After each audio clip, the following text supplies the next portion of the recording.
on activating soil as a strategic tool for a climate resilient and nature positive future. I might have ad-libbed that last bit a little bit.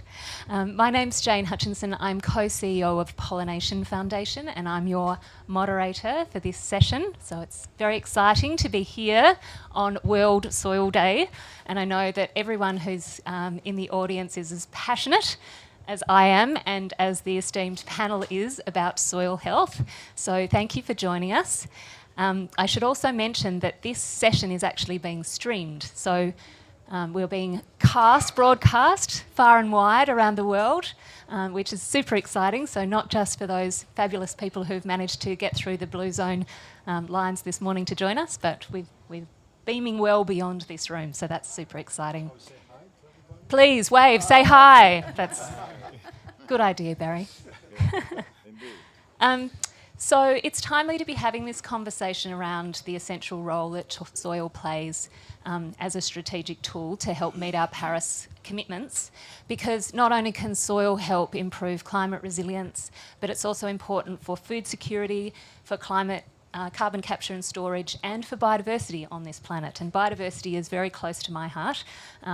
Pollination Foundation, for those of you who don't know, is an organisation that flows finance to primarily Indigenous people and local communities to preserve nature. And it's also timely that this is Indigenous Peoples Day at COP28. So just a shout out for those Indigenous communities that look after biodiversity on behalf of people and planet, and soil of course is an important part of our biodiverse system on Earth. So today I'm joined by this terrific panel of speakers who are experts in the area of soil, very different kinds of expertise, so it's a really diverse mix, which is super exciting. And we'll be talking about the intersection of policy, finance, data and community to enable soil health.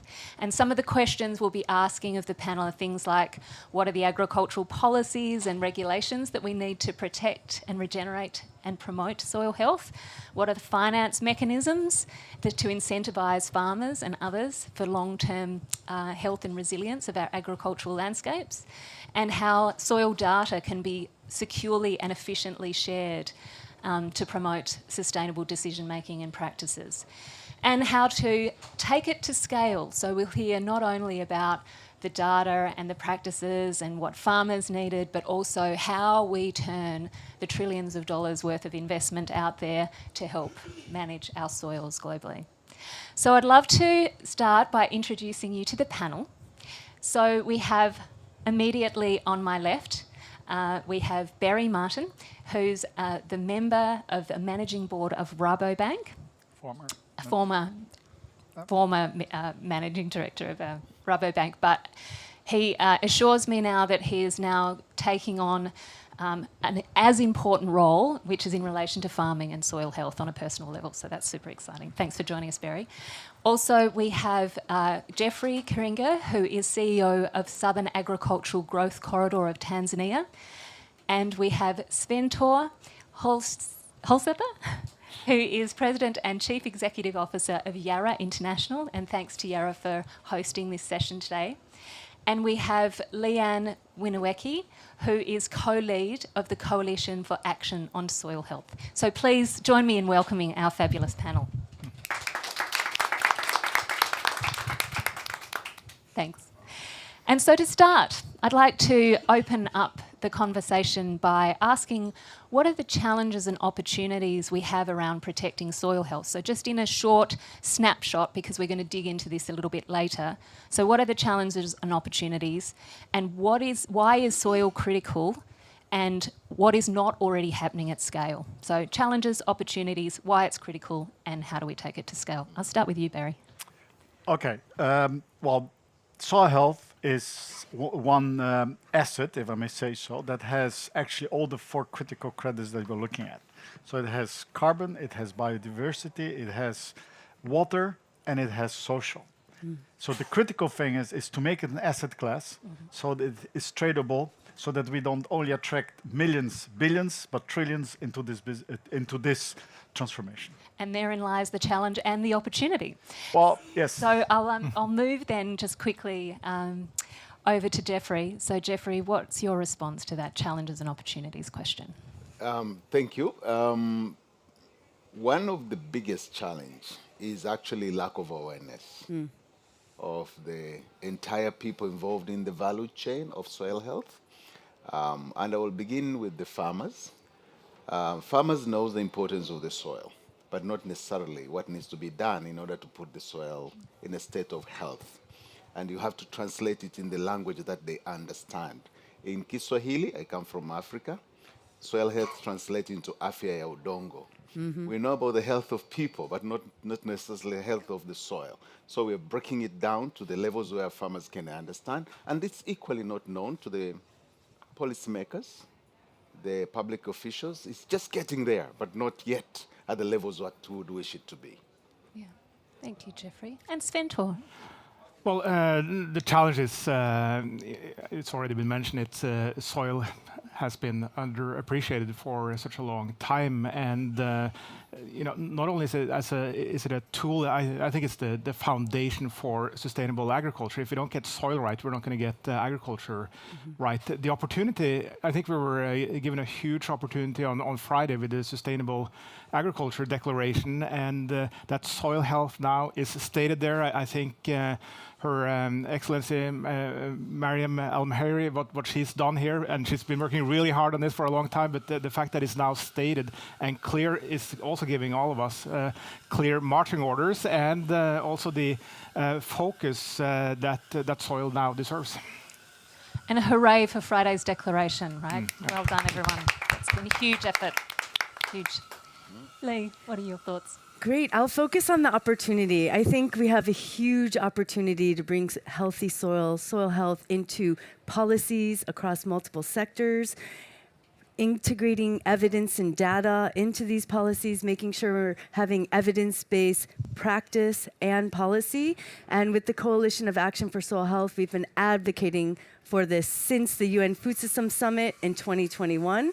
And this is the second time we have Soil Health Day at the Climate COP. So we are making huge strides, huge opportunity, and soil affects all of us. 95% of our food is grown in soil. So let's keep riding this momentum and taking responsibility to make sure it's in every food system declaration, biodiversity declaration, ecosystem restoration declaration that we can.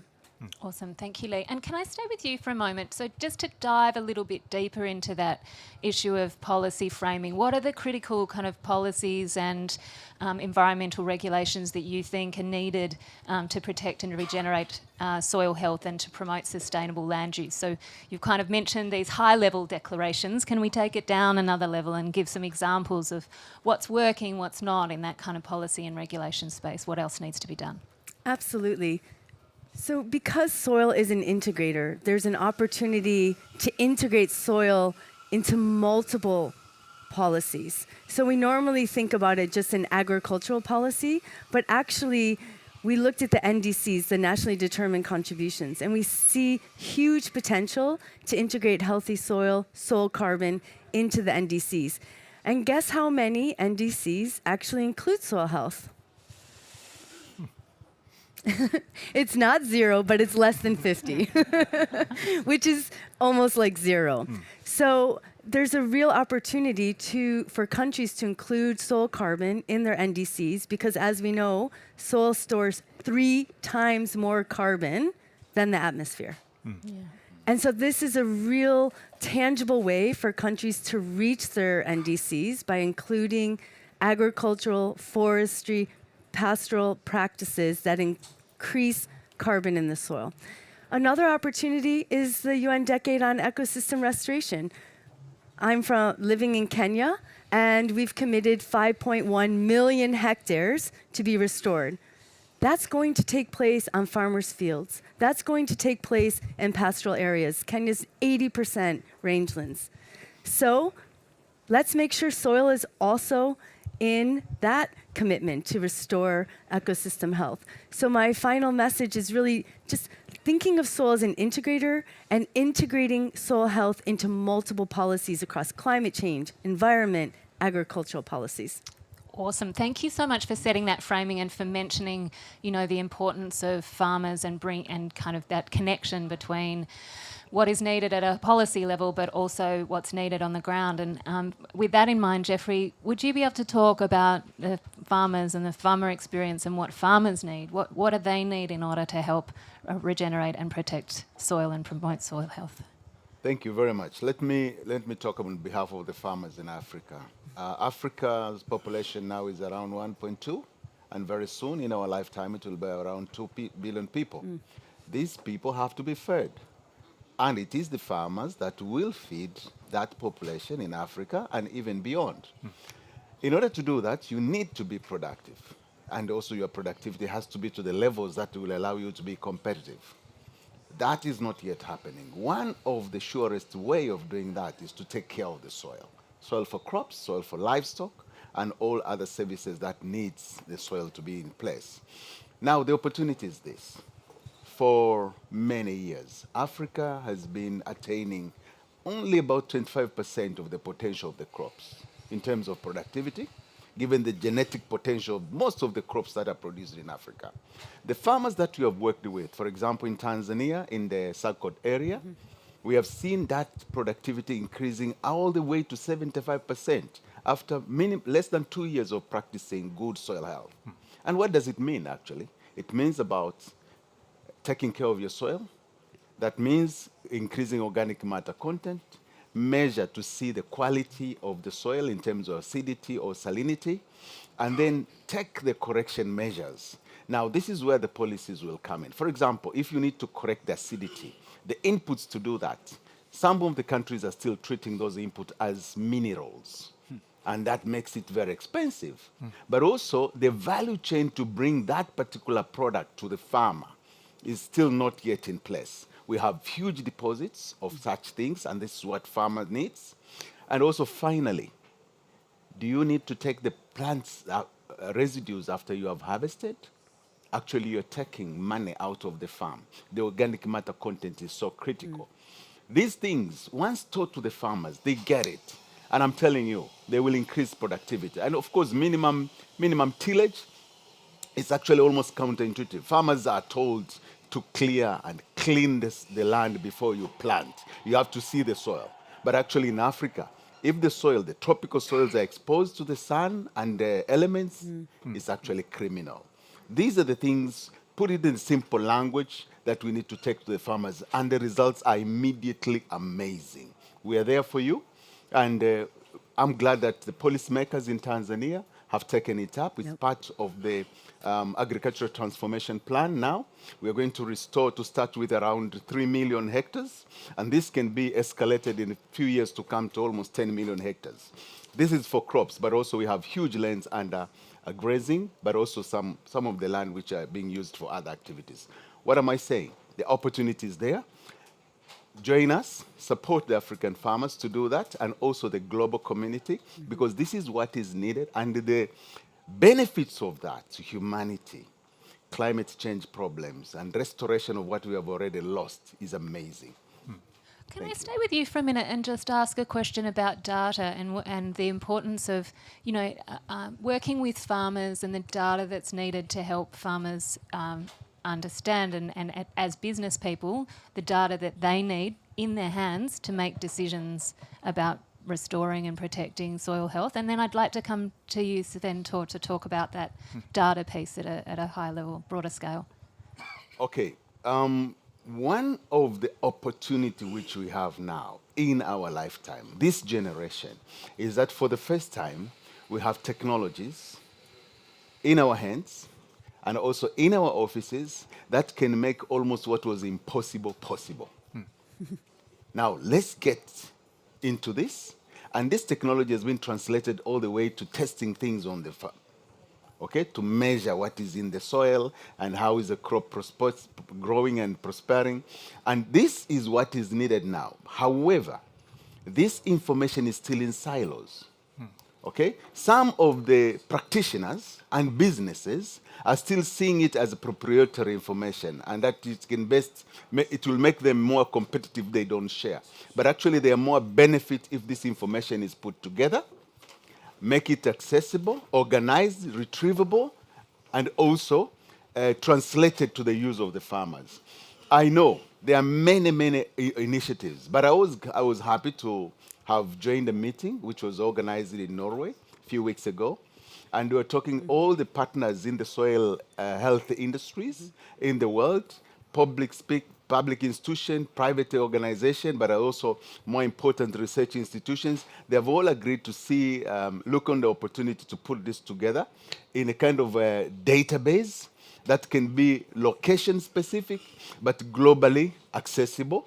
This will be a public good kind of thing, and that's the kind of thing which is needed. A farmer, a scientist, but also the private sector should access that data for decision making. Very critical. Therefore, initiative like Soil Hive, I think that's the way to go. Great. Well, that's such a lovely segue into what I'd like to ask you, Sven Tore. It's almost like you'd rehearsed this. Can you tell us about Soil Hive and Field ID and all the terrific things that you're doing at Yara, Sven Tore? Well, I believe that we're now entering the fourth agricultural revolution, and that's one that is going to be driven by technology. But in order to get technology to work, you need data. And how do you get the data on a consistent way so that, in order to create a soil or an asset class, then you need to know what the data is and how do you support the farmers in terms of which nutrients to add. Well, then you need to know what the soil composition is and how do you shape policy around it. And what I see in way too many parts of the world today is that the policies are not really in support of the farmer needs. Instead of balanced nutrition, we're adding back 1, 2, maybe 3 nutrients. And I've seen it first time what it does when you have a balanced nutrition into the soil and how that creates soil health. And soil and plants, they're like us humans as well, because imagine if I told everyone here that from now on your diet would consist of 2, maybe 3 nutrients. What would your health be like a week from now, a month from now, or say a year from now? We wouldn't be very healthy, would we? And why do we think plants are any different, or soil? And plants get their nutrition from the soil. So if you have a healthy soil with the right nutrients, well, then that's picked up into the plants. You get better yields, you get more resistant crops, a soil that can resist climate change better, and then it goes into the food system. So then you get a healthier or healthier people as well. So it's all connected. But in order to drive this, we need to have a consistent data. And today there's not even a standard for identifying a field of a farmer, much less collecting all the data. And that's one of the key things I learned in my time in Yara. I've been more than 8 years now, spending a lot of time with farmers, and I see the impact when you give balanced nutrition. So how do we drive this at scale? And we've started that journey, but we see that this is not a journey that should or could be done by a private sector company alone. There will always be suspicions that we're doing this in order to protect our P&L or create a competitive advantage. And it's for us, it's not. Then it's better to set that up as a separate entity, a non-profit standalone entity that collects the data, and then businesses can be built on top of it. Policy can be made on top of it. But we need to get to a place where we agree on these standards, and the soil data platform, Soil Hive that Jeffrey mentioned, these are key components to that. Yeah. Excellent. That's very exciting. And I think to your point, Jeffrey, about collaboration and how important that is in this space, because without that collaboration, we really have nothing, do we? We've still just got problems and challenges. So. Yeah. And if I could add to that, I was really inspired when I heard President Ruto at the AGRF back in September in Dar es Salaam, and he talked about changing the policy for a country, going from 2-3 nutrients to 6-7 nutrients, and the impact that had in the first season. So by adding or going up to 6 nutrients that they added back in the field of the farmers, the yield of maize went from 44 million bags of maize to 61 in one season. Imagine that, and that's changing productivity for our nation. It's about food security, it's about feeding the population, but on top of it, Africa has the opportunity to be the breadbasket for the rest of the world. It's a huge export opportunity as well, and this is something that can be done by focusing on the soil. Yeah, terrific. Barry, can I come to you now? We're talking about, data and metrics and the use of all of those things as tools, putting, that useful information in the hands of farmers. And we've got some policy and regulation challenges, but also opportunities and a good platform. How do we take that to scale? How do we mobilise the finance that's needed to invest in soil health and the farmers and people on the ground that are doing the work looking after soil health? Oh, thank you. So first, you have to recognize the importance of this, right? So we had talked about nutrition, the soil health, but also if you look at the IPCC report, it said that soil health or carbon sequestration is actually 4 gigatons. That's a lot. If you think about what's 4 gigatons, actually 4 gigatons is as much as the solution that we are now striving through solar and through wind.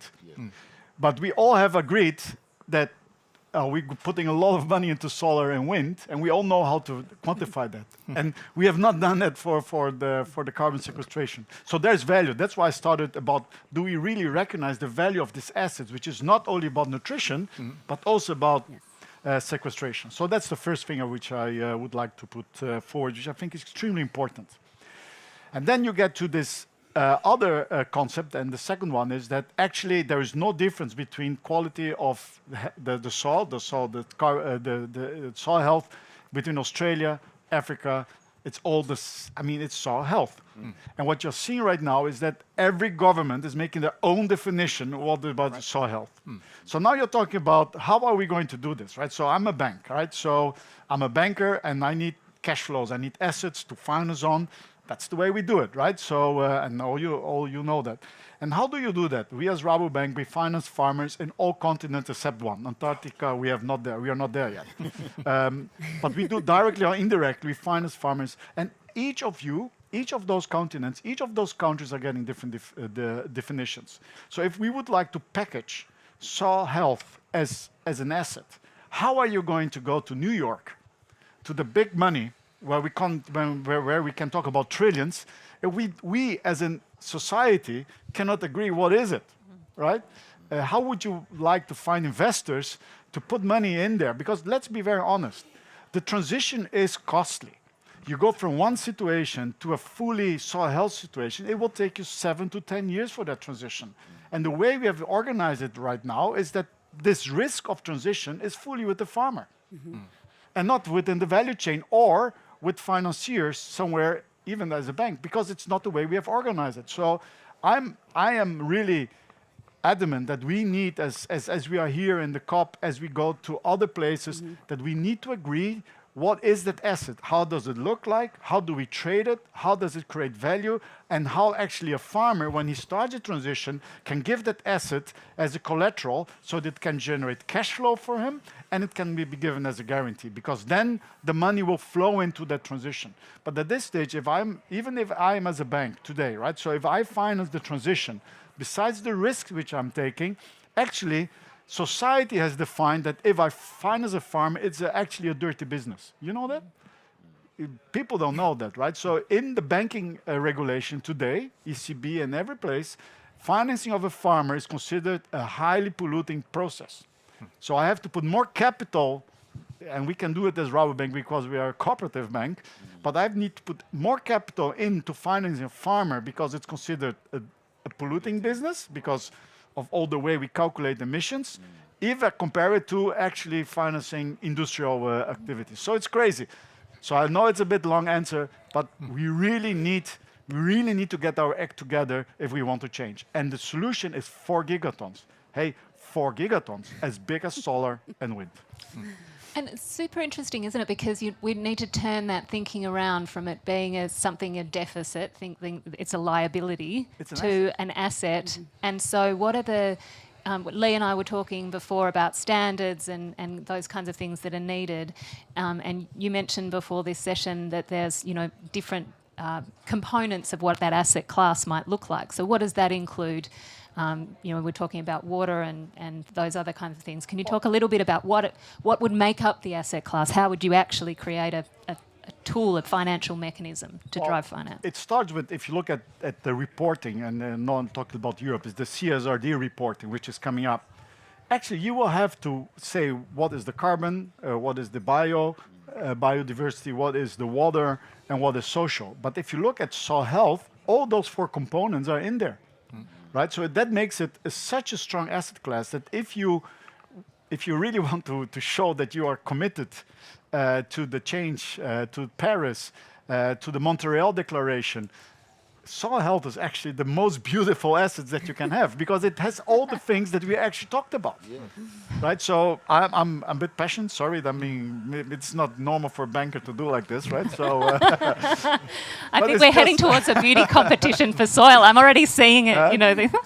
But I do think that the opportunity is very big. But the way we have organized ourselves, we're putting the risk on the farmer and not on the value chain and on the investors that actually are the big benefits. Because as a farmer, at the end, when you're standing there at your fence, and I'm talking about all the farmers, and sometimes the situation in Africa or the small is different, you are thinking about how do I going to buy my neighbor, right? And if I take a lot of risk, my neighbor is going to buy me. So why should I take the risk? Right? So, but if you do the right thing, you should be rewarded for that, get the right cash flow so that you can buy your neighbor. And then that's the generational game because that's what you want, right? So you want to be a big farm so your kids can actually take over and even prosper more. Thank you.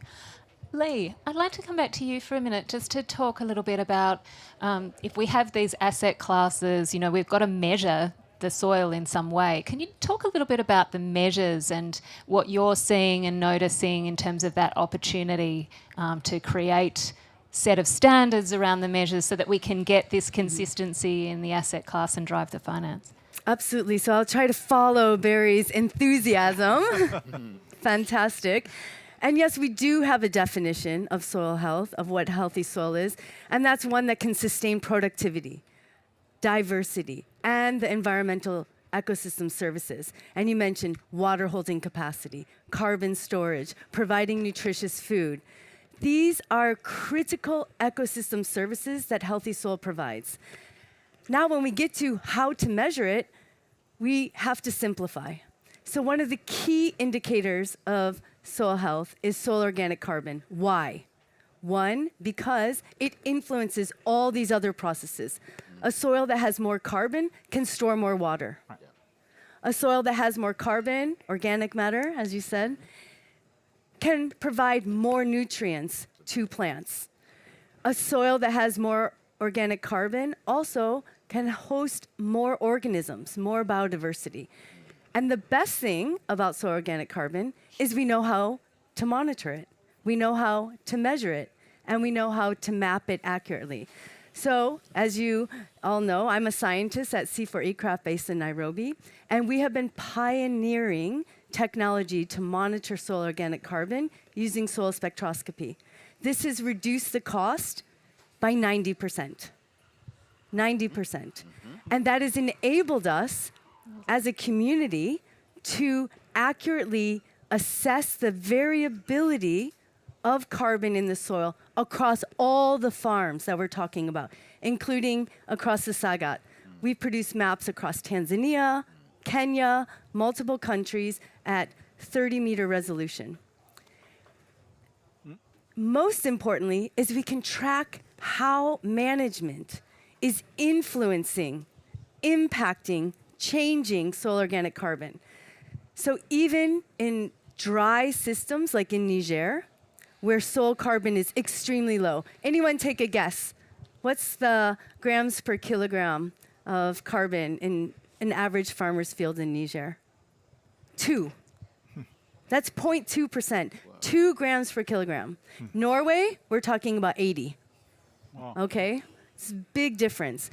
But with our method, we're actually able to see small changes of soil organic carbon, for example, from 2.3 to 3.6 grams per kilogram. Still low, but that's a massive increase on a farmer's field.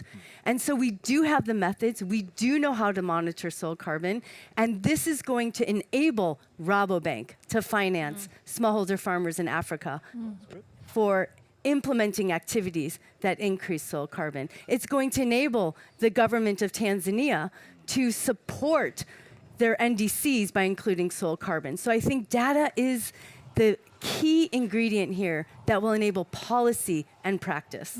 Thanks, Lee.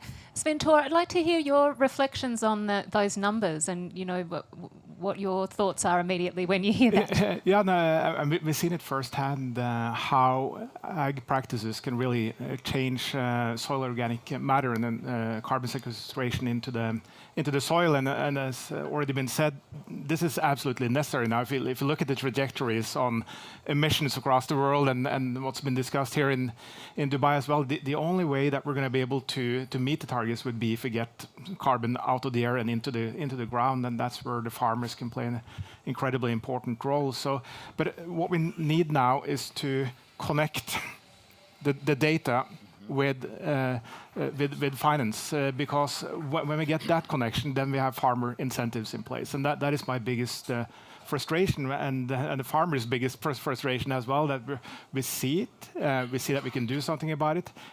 It does require some changes. It will require some risk. It adds a bit of cost, but there's no income. And if there's no income, why should the farmers do this? So when we connect the data with the incentives, then this is possible to do, and the cost of doing this is much less than a lot of the other initiatives now to reduce emissions. So this makes a lot of sense. And then on top of it, you do get a better, you get better soil, and then you get better yields, and then you get better quality food, and you have more resistance to climate change as well. So you get all of that for free, but it needs this kickstart, and that's where we really need to speed up now to connect, and we're ready to support that. We see how we can influence it with the right nutrition and adding that back. But now, how do we do that? This last piece is that connection, I think. Yeah, thank you,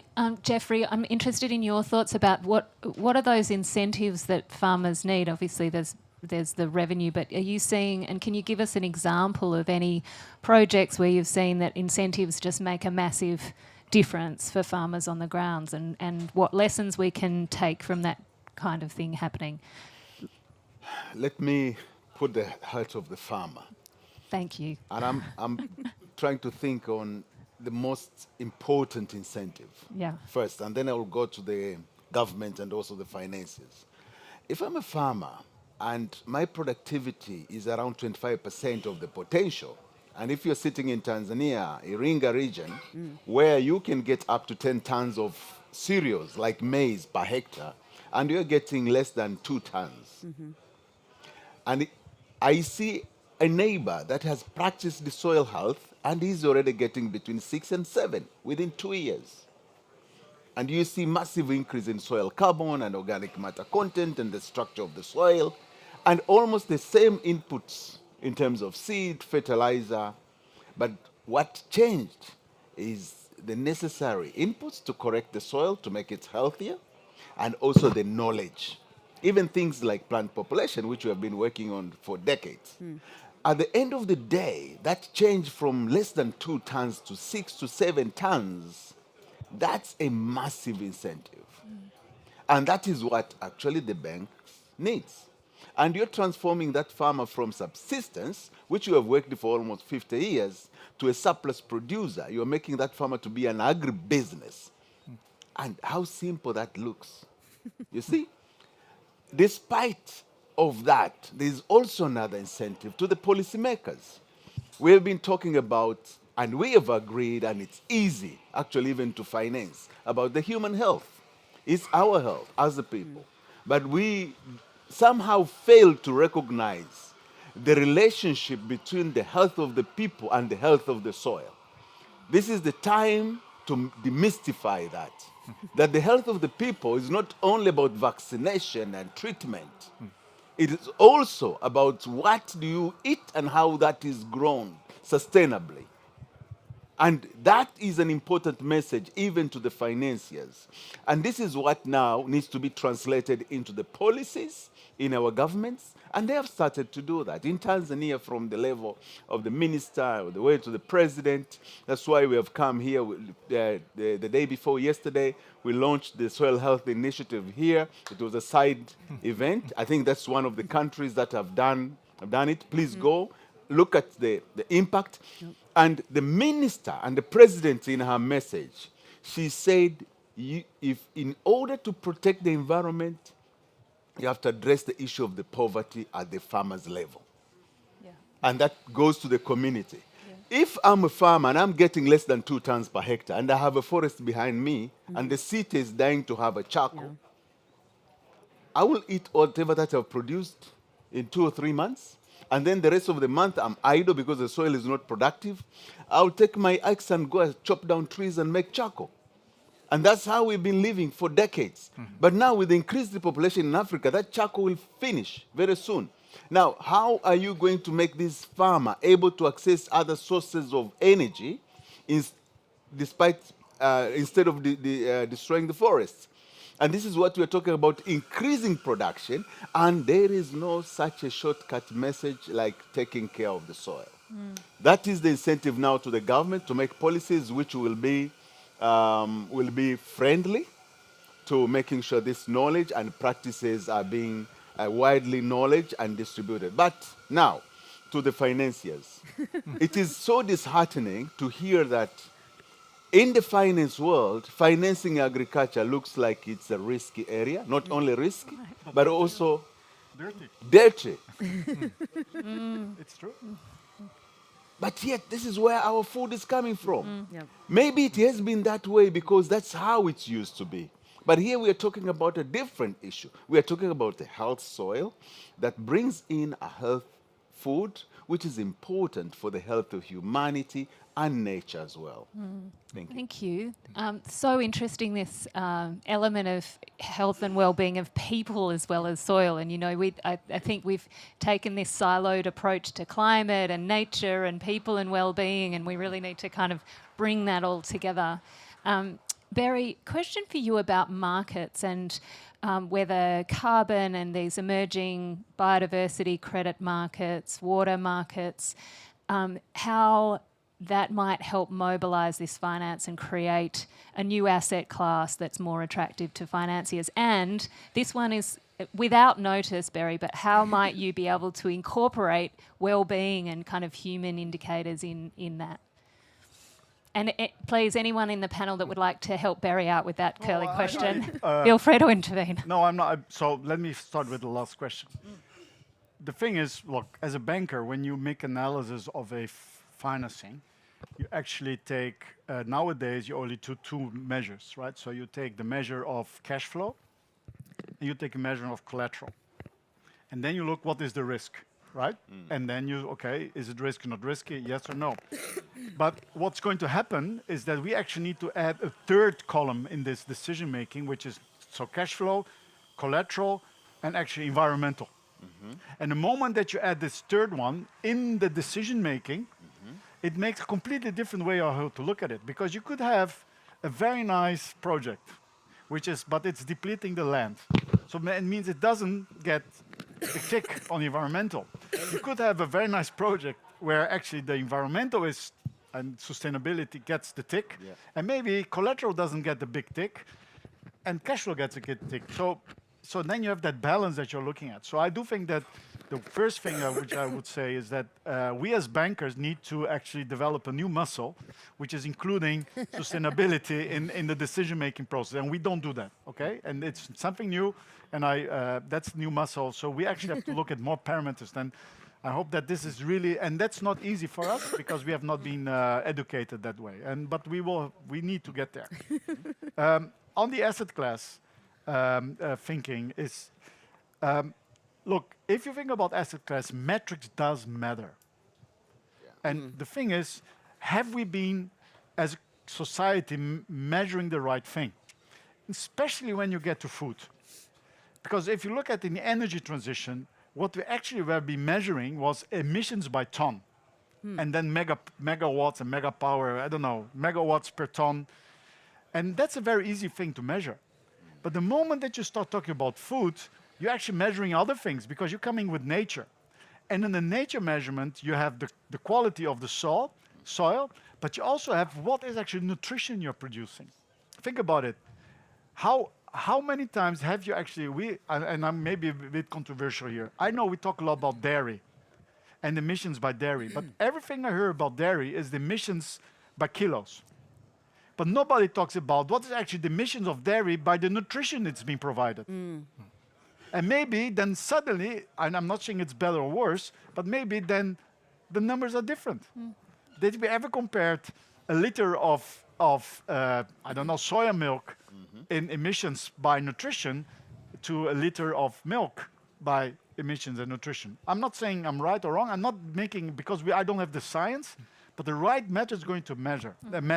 And the moment that we have the nutrition density against emission, and we put those two together, because at the end we survive off a balanced health. And you said it, nutrition is a balanced nutrition. You need good soil to have a balanced nutrition, but we don't measure that. So for me, it's very important. Metrics matter. And as long as we as a society have not agreed with other metrics of a good, healthy food and a good, healthy soil, we will struggle because we will not get the trillions that we need for the transformation. Thanks, Barry. I'd like to come back to your previous point about the bankers developing a new muscle, because Jeffrey and Sven Tor both went, yes, I'd like to intervene there. So I'd like to give you the opportunity to do that. And then I'd like to throw out to 10 minutes of questions from the audience. So think about the panel discussion here and what questions you would like while we hear about this bankers developing a new muscle. Sorry. You like that one, right? I made it up now. So sorry for that. It's good. Or maybe it's now it's answered that, right? Actually, Barry, what you have talked about metrics and measurement is something which is a challenge, especially when we're talking about transitioning from the way we used to do things into the way that we are supposed to do things. We have all signed up to these international agreements and also have developed all the science. We know all these facts. Now, imagine if I'm a dairy farmer or if I'm an investor, a farmer of maize or cereals, and I have my farm and my operation in a particular way. And you're telling me to move from the classical approach to a new ways of doing things in a sustainable way. The first thing that I will need is the capacity building and the education and the issues of investment that comes with it. And then I'll look on how much of that can be done and how beneficial that will be. That knowledge and capacity building and investment is important. That should come with the numbers. And the second issue is how long will I take from point A to the point B that I'm needed? And then finally, what am I going to get out of that? After that, the issue of compliance. Because some of these measures that particular investor is supposed to do has been translated into various regulations and legislation. And I'm telling you, most of the businesses now, because of the environmental legislation, they see that as a hostile thing. Because each time the inspector comes, they get fined and they get punished. Now the issue is how to twist that in such a way that that particular investor will know, if I do X, Y, Z at this particular level of compliance, I'm actually going to be rewarded. And I will be less exposed to those punishments. Okay? And then that has to be measured over time.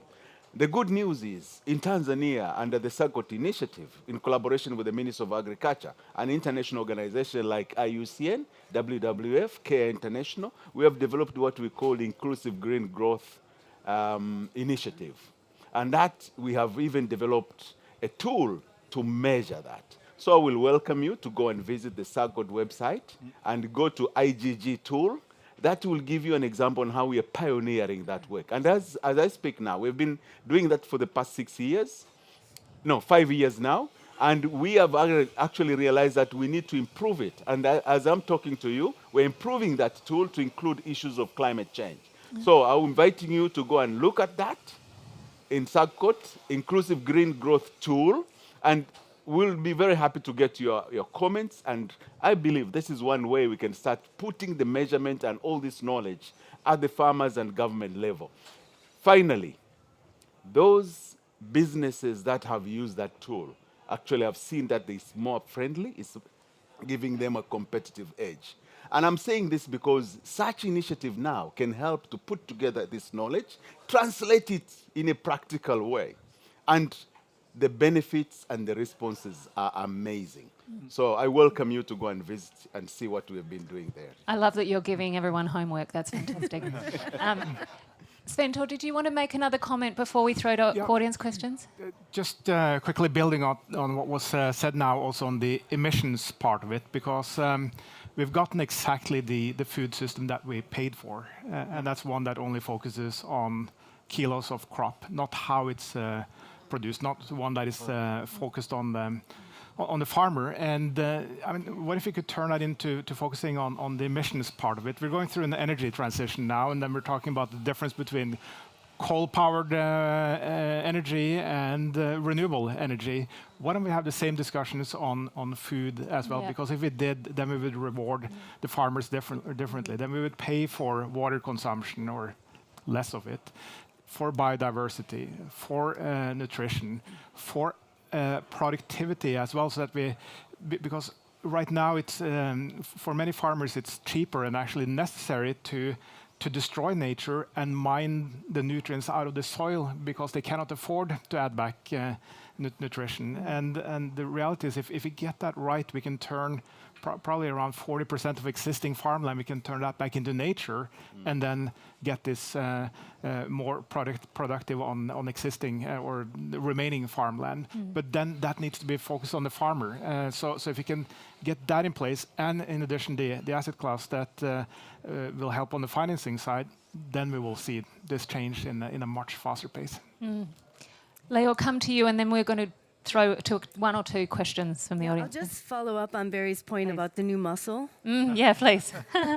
You like that one, right? I do, because this is something we've really been talking a lot about at C4ECRAFT, the need for all of us to be more flexible and be willing to have behavior change. Thinking different. So scientists need to change our behavior to provide accurate information at the time it's needed for the farmer, for the investor, for the banker, for the government to make decisions.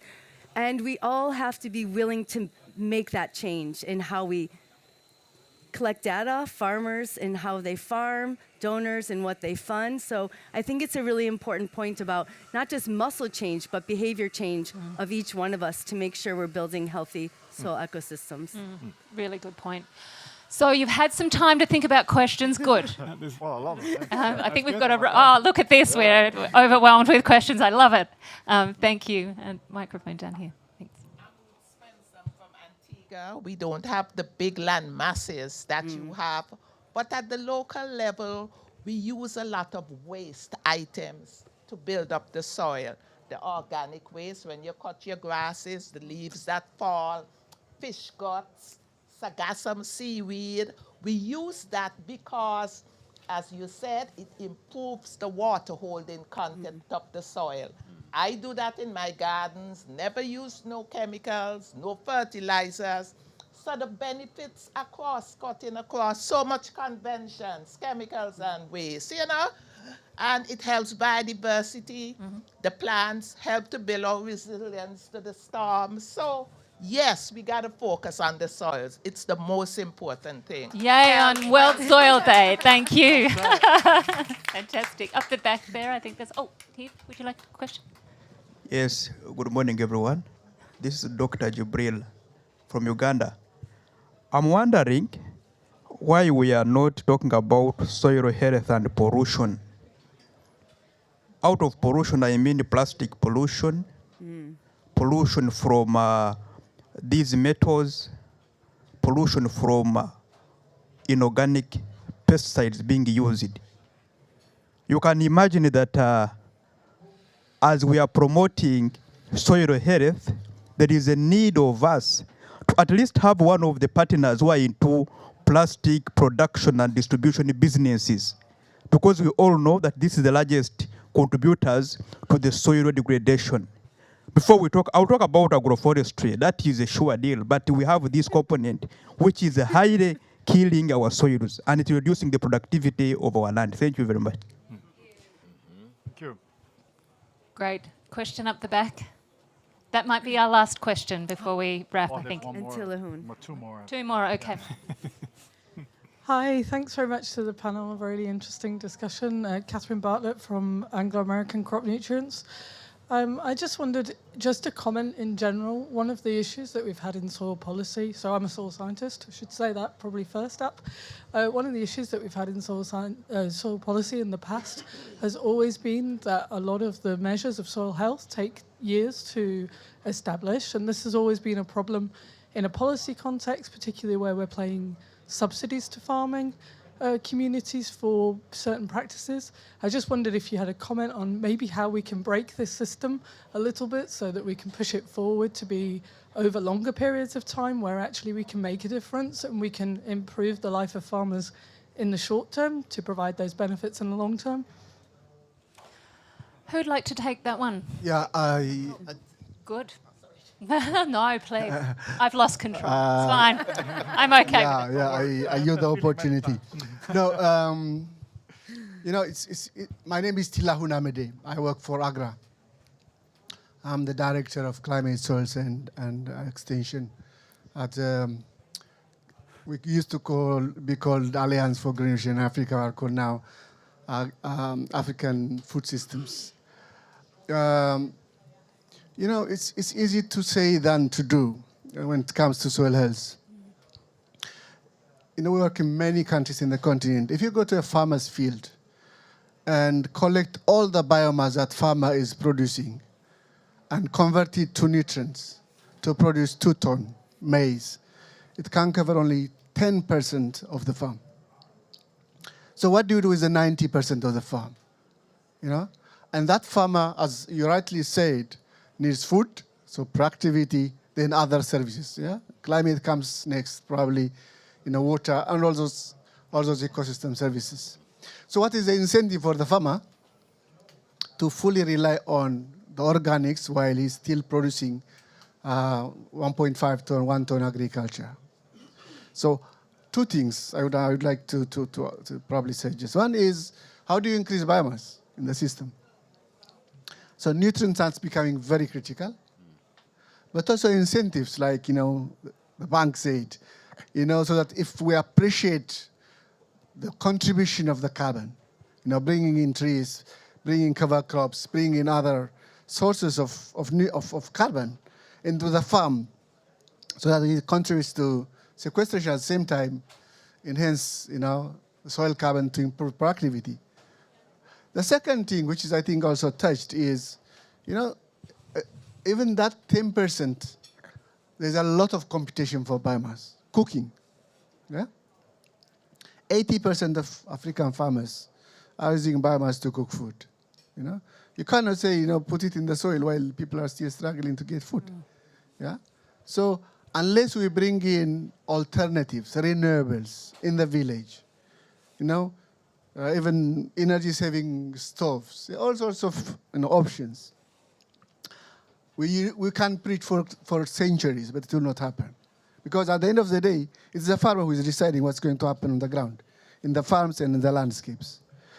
The last thing I would like to say is, how do you connect soil health to the global market, the carbon market? NDVI is easy. You can, you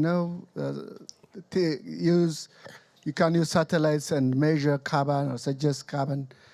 But when farmers are converting from a traditional monocrop to an alternative diverse cropping systems, to conservation agriculture, to regeneration, how do you convince the banker that somebody in Nigeria or in Tanzania is doing in a very small farm something good that can be sellable unless you bring everyone together?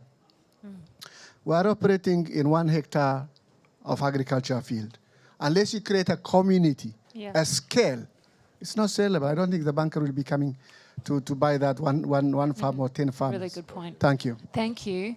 So this is a challenge. We've got a couple more minutes, so settle in. We're staying, I think, which is great because the conversation could go for a long time. So those last two questions, I hope you've held them in your minds, this excellent panel. Who would like to address those? And can I ask you, while you're thinking about answering the questions, also to wrap up, what's the kind of lasting thing that you want to leave this group of people and all of those online streaming and listening later? What do you want to leave them with? Maybe I'll start with you, Lee. Okay, great. So I love the questions. I love the closed cycle of, returning all the nutrients back to the soil. As Dr. Lal says, we need to think of the soil as our bank account. We cannot keep drawing from it. We need to give back. And I think the examples you gave were fantastic. And yeah, it is a good one from Dr. Lal.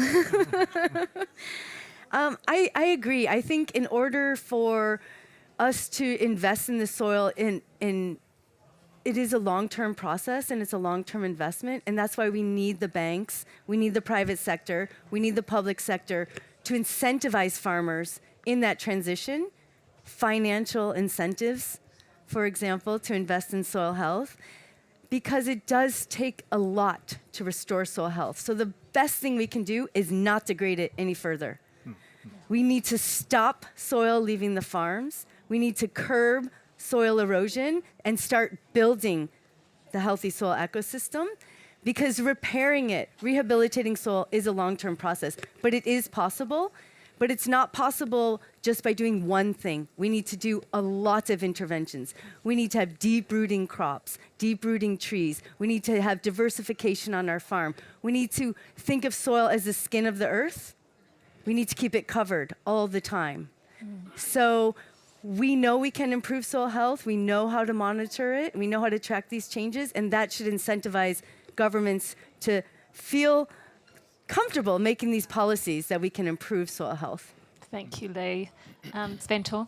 Just to add quickly, I mean, it's not one size fits all because there are so many differences, whether it's regional or even in small communities. And even within the field of the farmers, there are differences. And I also fully agree that we need to recycle the nutrients, but also by understanding the composition of the soil, we can add back the ones that are then still missing. So it's a combination of all of it. And then to the question here also on chemicals and soil health, well, you don't really need soil to grow food, and in many parts of the world, that's what's been causing a lot of damage as well. That we've really degraded the soil, but then we're piling on more and more chemicals and the wrong kind of nutrients, and then we're making the matter even worse. But we are able to grow a crop. It's not necessarily very healthy, but here the solution is regenerative agriculture, that we focus on the soil, that we do add back the right nutrients. And through that, with a more healthy soil, we have a more healthy crop, then it's more disease resistant as well. So that's how it's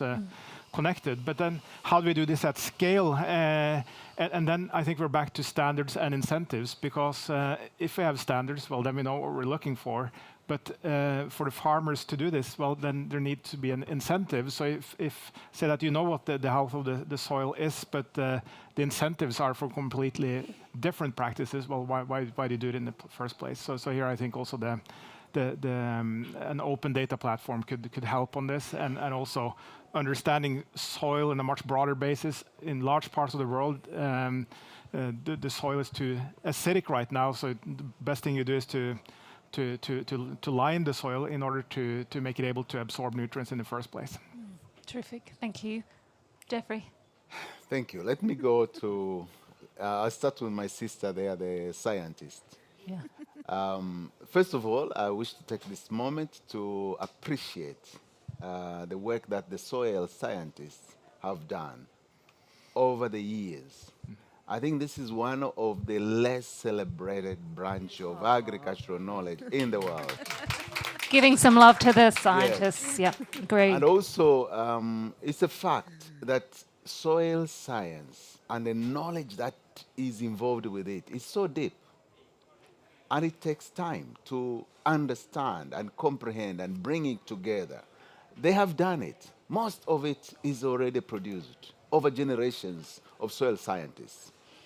The scientists of today is a question of how can you package that knowledge now and bring it forth to the users. There is one challenge. I think investigating what is in the soil to the scientists must be something which is almost addictive. The more you find out, the more you want to find more. Okay? And in that way, we lose your presence in our plenaries like these and also engaging the farmer in giving the solutions. Now we need you out there with the farmers. The question is, how can we get you out there if you're hiding, still hiding, most of the time? In the soil. So I take this moment to celebrate the work that you have done. I take this moment to encourage you to go out and engage more, share the knowledge, translate it in a way that we can understand. And farmers love to meet you, but they don't know how to meet you. Policymakers want to talk about what you have done, want that knowledge because we are all interested to see the increase in productivity. The businesses and probably the banks will start be using you even more than they have done before. But still, you also have to go and meet them. You're still hiding, and I encourage you to go and engage more. But don't forget about doing science. We still need to generate new knowledge. My brother from Agra, you're doing fantastic work. But what we need now, given the fact that most of the farmers in developing world, in the global south, in Africa, many of them have small land holdings. Small, we knew it is beautiful, but it also comes with a challenge. However, we can go to scale now, even with the smallness of the farms, because technologies now can allow us to aggregate. Okay? The amount of focus, attention, and love that the farmers give to a small or his small farm is amazing, especially once it's given the knowledge. Now, how can we help that farmer and that community to aggregate and access knowledge and finance? This is what needs to be done. And that's why, for example, in Tanzania now, we are promoting and also we have an ambitious program to involve the women and youth, which is called the Building Better Tomorrow. That problem of small farms is now being addressed, but at the same time, the day before yesterday, the president of Tanzania launched a program to dig boreholes. We start with 65,000 boreholes in Tanzania, that we are taking water resources to those farmers so that they can increase productivity and they can do these things which we are talking about here. So let's investigate and innovate in the new ways of doing things. And I welcome you to explore that. But Agra, you have been a great partner in African agriculture. Let's keep it up. And I'm sure through these very small farms, and some of them are actually becoming bigger, you know? We can do more than what you've done. Wrap it up. Can you leave us with an inspiring kind of, we love the scientists, we love the farmers. Who else do we love? Bankers. Yes. Over to you, Barry. Bring it home.